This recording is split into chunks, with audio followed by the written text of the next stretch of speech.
I can tell you the exact second a room decided I didn't belong. It was 3 words tossed like a drink in my face. I don't need advice. From a waitress. The Magnolia Harbor Museum was glowing like a jewelry box, and $1 million in flowers. And in the front row, 2 babies were crying so hard their little bodies shook, while everyone pretended this was normal and kept checking the time. You know what I mean? My name is Janelle Carter. I'm 24, nursing classes by day event, shifts by night, rent due on Mondays whether I sleep or not. That night, I was meant to be invisible in a black vest, topping off champagne, smiling like all this money made sense. The groom, Cole Davenport, looked like a man whose suit was the only thing holding him together. The bride, Elise Hart, looked like a magazine cover that could talk. And their twins, Miles and Mira, were shrieking the way babies do when the room is too loud, too cold, too much. I stepped forward because somebody had to. I wasn't chasing a moment, I was trying to stop 2 kids from hiccuping themselves sick. I said, "Easy, I can help." Elise cut her eyes at me like I was a stain on her aisle runner, and said to Cole, "Handle this, I am not letting a server hijack my ceremony." That word server buzzed in the air, like a mosquito you can hear, but can't swat. Cole looked at his twins, then at me, and something in him unclenched. "Let her try," he said, quiet but final, and the room clicked over like a track change. I went to the nanny first, told her I've got them, thank you, and lifted both babies in one practiced motion, one on each side, heart to heart. I asked the quartet for anything soft, something with a pulse, and the cellist found that steady, simple beat. I grabbed a silk table runner from a display and tied the sling my aunt taught me at church, hips swaying, breath slow, hum low. At first they fought it, then Mira's fingers uncurled, Miles's cries dropped to little gasps, tiny chests sinking with the cello until silence walked in and took a seat. The museum exhaled. Cole stepped toward us like he'd been underwater and finally reached the surface. "Thank you," he said, and it wasn't for show. Elise's smile cracked. "Are you serious right now? We have press, we have a schedule, we have children," Cole said, steady now, and then he did the unthinkable right there under the orchid arch. "There isn't going to be a wedding today." Yeah, that happened. After the mess came the internet. A guest's video hit every gossip page by midnight. Billionaire cancels wedding after waitress calms, twins and strangers argued about me like I was a headline angel or opportunist, pick a lane. My catering boss called at sunrise to say I was suspended until the clients stopped breathing fire. And just when I thought the ground might open, the front desk buzzed with a courier and a thick envelope in block letters. "Janelle, if you're willing, I need help. 2 weeks, 40 hours. Rate that could pay my tuition, private room if needed. C. Davenport." I sat on the concrete steps, warming that paper with my hands, thinking about my mom's. Copay my semester bill, the way Miles's fist had gripped the seam of my vest, and Mira had melted into the cello pattern like their bodies knew a language older than shame. I texted back, "I'll be there at 2. Cole's penthouse had the kind of view you think will fix you floor-to-ceiling ocean and art that probably cost enough to feed a small city, but no crayons, no blanket tossed over a couch, no coffee smell in the morning. Just echo. Mira's tired cry pulled me down the hall where Cole appeared with a shirt, wrinkled a streak of banana on his sleeve, and that shell-shocked dad face that says I love them, but dear God help me. "You came," he said, like even he didn't believe it until I was there. "Where are the bottles?" I asked, and he blinked. "Left cabinet. Or fridge. Maybe the nanny." I didn't flinch. I moved. Warm water. Wrist test, slow angle, tiny burps.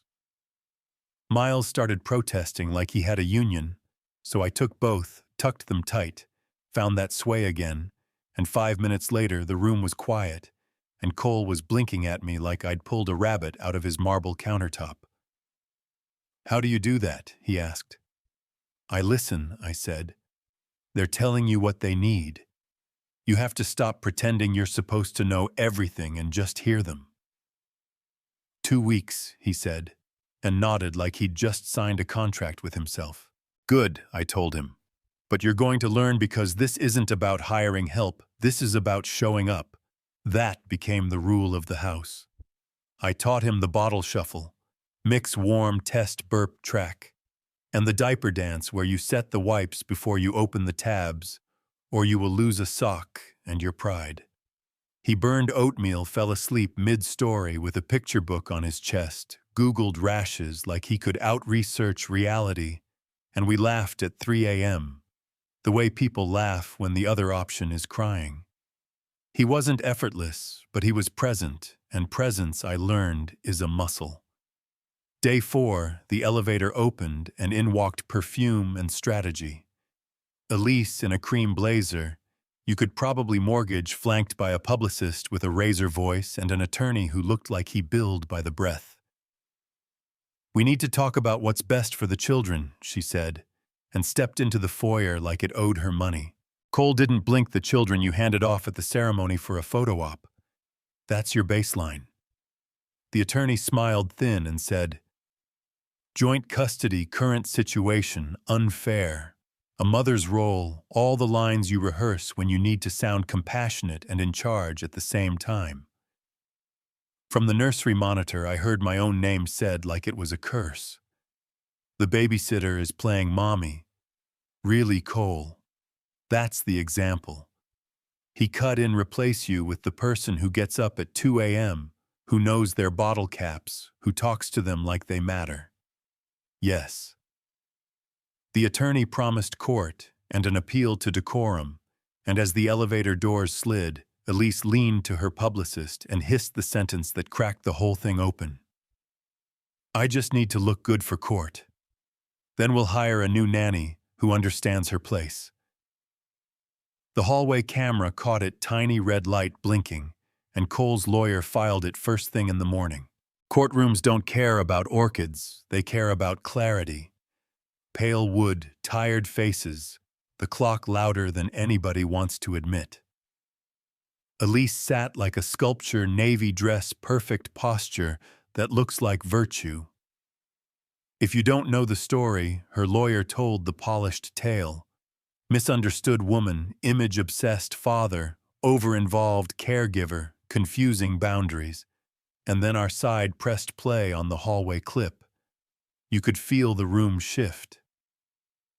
Next came the records missed pediatric appointments. Then Dr. Ramos speaking softly about how Miles and Mira had found their rhythm. Emotional regulation growing under consistent care. Then Ms. Patel from daycare daily logs, safety checklists, questions Cole asked, like he was learning a new language on purpose. Objections bounced off the bench. The judge adjusted her glasses and delivered what I still think of as the only sentence that mattered. That day, children need honesty, consistency, safety. Temporary full custody remains with Mr. Davenport. Supervised visitation for Ms. Hart after a parenting course and counseling. No applause, no gavel theatrics, just a door closing on a story that wasn't honest yet. The days after didn't trend, they healed. The penthouse softened, the glass coffee table left, and a sturdy one showed up, blankets gathered on the couch. A reading corner sprouted by the window, the fridge got a dry, erase calendar, with nap windows and bottle amounts and pediatrician questions. Cole added bedtime songs, learned foods, rejected the exact bath temperature that makes Mira laugh. And in the quiet, I watched a billionaire memorize the ordinary and let it change him. He asked me to stay, not as staff, he said, as part of what we're building, and I told him I wasn't a replacement prize for choosing decency. "Good," he said. "I'm asking you to keep telling me the truth, and to keep me from hiding behind money when I'm scared. We opened something small with a big promise. Open door, early steps, short-term childcare. Infant supplies, practical classes taught by people who can change a diaper in the dark. No charity tone, just community. Families came in heavy and left a little lighter. A dad learned to swaddle in under a minute.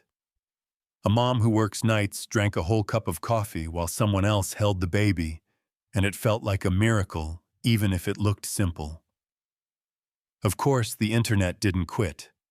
Clips kept resurfacing, people shipped me and Cole like we were a show, and then Elise posted a trailer for a docu-thing about truth and betrayal, called herself the Mother Erased, hinted I was opportunistic, promised an appeal that would shock everyone. The date is 3 months out. Am I scared? Yes and no. Yes, because court is cold, and kids are not pawns, no, because presence is a muscle, and mine is strong now. There are still nights when Mira cries just because being a baby is hard, mornings. When Miles throws oatmeal like it insulted him afternoons. When I miss being 19 with nothing due but a nap on my grandma's couch. But there's also a kitchen where pancakes get flipped without burning the first one, a fridge covered in crooked drawings, a calendar with a heart. Around the day, the twins said. Book and meant it, and a home where respect isn't a speech.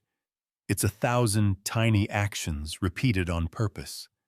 So tell me what you think. Did Cole do the right thing canceling the wedding? Or did he blow up something he could have repaired? Should Elise get another chance if she does the work? Or did she tell us who she is and we should believe her? Was I out of line stepping into a ceremony? Or was that the only line that mattered because 2 babies needed it? Drop your city, tell me where you've seen a room, show its bias, and someone flip it by doing the simple human thing, share this with the person who always shows up when no one's watching. And if you believe presence beats performance every time, hit subscribe. So these stories keep finding the people who need them. You know what I mean?